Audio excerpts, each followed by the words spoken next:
Learning 5.1. Nah, dalam kesempatan kali ini teman-teman kita bertemu lagi dan membahas sebuah buku yang menarik berjudul Learning 5.1.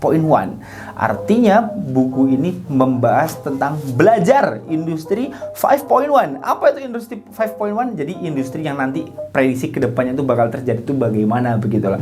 Di Essential 2045 itu bagaimana nanti, apakah kita bisa perform, apakah kita nggak bisa perform justru. Karena di 2045 ada masalah yang luar biasa yang akan terjadi di Indonesia, yaitu bonus demografi. Teman-teman boleh cek sekarang di lingkungan kamu, lebih banyak orang tua apa lebih banyak usia produktif. Usia produktif itu usia 18 tahun sampai usia 56 tahun. Nah, teman-teman boleh cek apakah lebih banyak usia produktif, apakah lebih banyak bayi, balita, atau orang tua. Nah, itu lo boleh cek karena 2045 kita perlahan akan naik bahwa usia produktif itu akan banyak banget. Artinya kita akan menghadapi industri yang luar biasa. Nah, di Learning 5.0 buku ini yang akan kita review teman-teman, yang buku ini ditulis oleh Dr. Alex Denny dan Triaji Priyo Pratomo MBA begitu.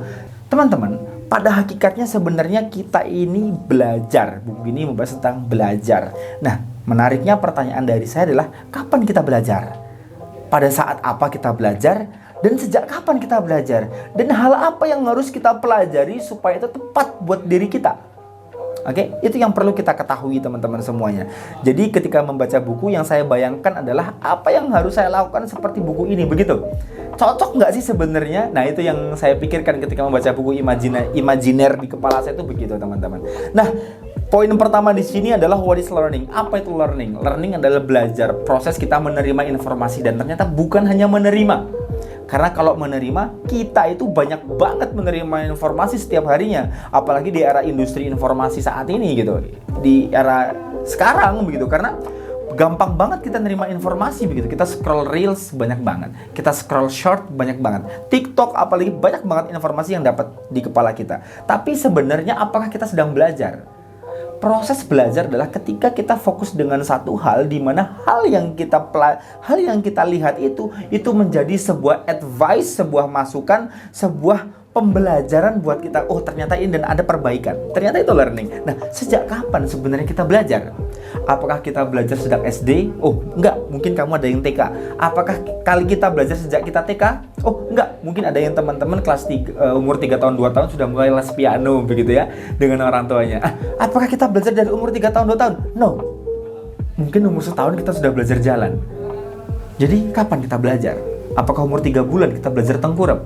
Ternyata berdasarkan riset dari buku ini, sejak dalam kandungan kita sudah belajar. Ya, sejak dalam kandungan kita sudah belajar. Karena teman-teman semuanya ada kata-kata menarik di dalam buku ini yang saya kutip. Apa itu? Ternyata dulu kita sering mendengar istilah buta huruf. Buta huruf adalah orang yang tidak bisa membaca. Tapi dalam prediksi kesempatan ke depan ini adalah buta huruf bukan orang yang tidak bisa membaca, tapi buta huruf adalah orang yang tidak belajar. Karena dunia terus berkembang, karena dunia terus bertumbuh, karena kita terus berkembang, dan keilmuan terus bertambah. Jadi, what is learning? Learning adalah proses kita menerima informasi dan menjadikan sebagai perbaikan untuk diri kita ke depannya nanti. Nah, teman-teman, kalau kita membahas beberapa hal selanjutnya, ada poin yang namanya Learning 5.1, di mana Learning 5.1 ini apa? Tentu kalau kita melihat gitulah, peradaban dunia itu dari zaman 0, terus kemudian 1.0, 2.0, 3.0, 4.0, 5.0, dan 5.1. Apa yang akan terjadi? Menariknya teman-teman, sejak zaman dulu, peradaban dunia ini yang dulu orang-orang purba dulu ketika berburu rusa dengan menggunakan batu, naik lagi menggunakan kapak, naik lagi sudah mulai berpindah-pindah tempatnya, kemudian sudah menetap, sudah mulai bercocok tanam, naik lagi ada mesin uap ditemukan, di mana mesin ditemukan ini menjadi suatu peradaban yang baru. Naik lagi peradaban bukan mesin uap, ada yang namanya industri fosil dan lain-lain. Industri listrik naik, dan kedepannya nanti, dan sekarang sudah mulai dirintis, ada yang namanya AI, Artificial Intelligence. Artinya teman-teman, industri 5.1 ini sangat penting banget. Sekarang kita berada di mana? Apakah kamu masih menggunakan handphone yang diisi pulsa?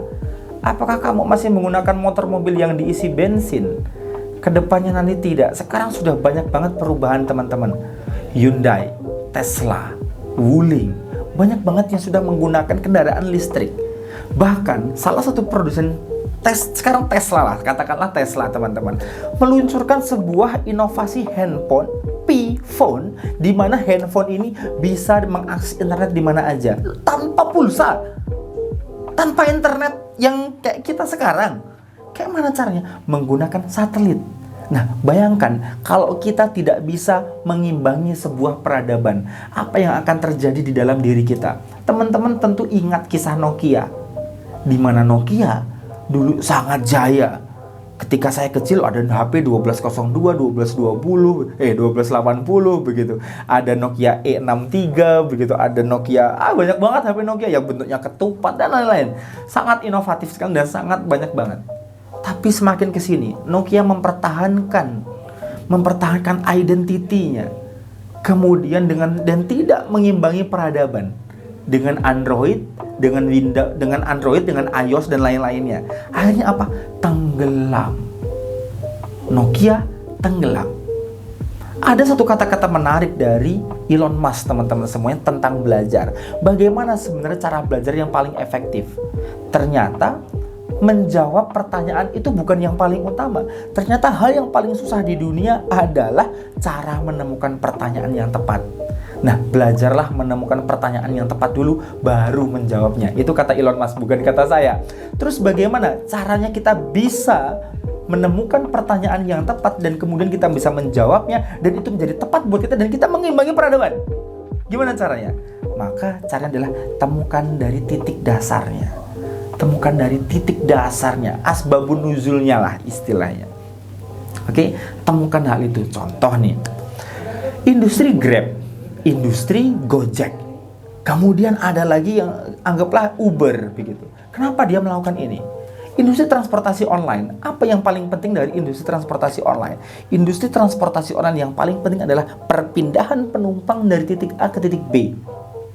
Dulu ada Bluebird. Yang paling penting menurut Bluebird adalah armada taksinya. Yang paling penting menurut Bluebird adalah orang yang mengemudikan taksinya. Lantas bagaimana menurut Uber, Gojek, Grab? Menariknya adalah yang paling penting adalah memindahkan titik ke titik. Mereka tidak punya kendaraan, mereka tidak punya driver yang mereka gaji secara tetap, tapi secara produktivitas. Nah, dia bisa menggunakan dan dia sekarang memiliki perusahaan jasa transportasi yang besar banget. Oke? Itu teman-teman, salah satu proses berkembangnya industri Industri 5.1 ke depannya. Nah, sebenarnya teman-teman, beberapa hal yang barusan itu juga sudah menjelaskan di bab selanjutnya, yaitu why we learn. Kenapa sebetulnya kita belajar? Karena kita perlu bertumbuh di era dunia yang tidak menentu. Tiba-tiba berubah. Banyak sudah inovasi. Apalagi teman-teman semuanya, itu baru sekedar inovasi. Bayangkan, prediksi ke depan akan banyak banget pekerjaan yang akan digantikan oleh robot. Selanjutnya teman-teman semuanya, sebetulnya how to learn. Bagaimana kita ini bisa belajar? Bagaimana kita belajar menemukan hal yang tepat? Bagaimana? Nah, sebenarnya teman-teman semuanya, dalam hal ini saya sangat pengen mengatakan bahwa proses belajar adalah bukan tentang yang kita butuhkan sekarang. Tapi proses belajar ke depannya nanti untuk kita adalah proses di mana kita bisa menjadi berpengaruh dan memberi dampak kepada orang-orang di sekitar kita atau bahkan lingkungan luas kita. Contohnya apa? Menarik teman-teman semuanya. Henry Ford pada kala itu dulu dia bertanya kepada banyak orang di Amerika, apa yang kamu butuhkan?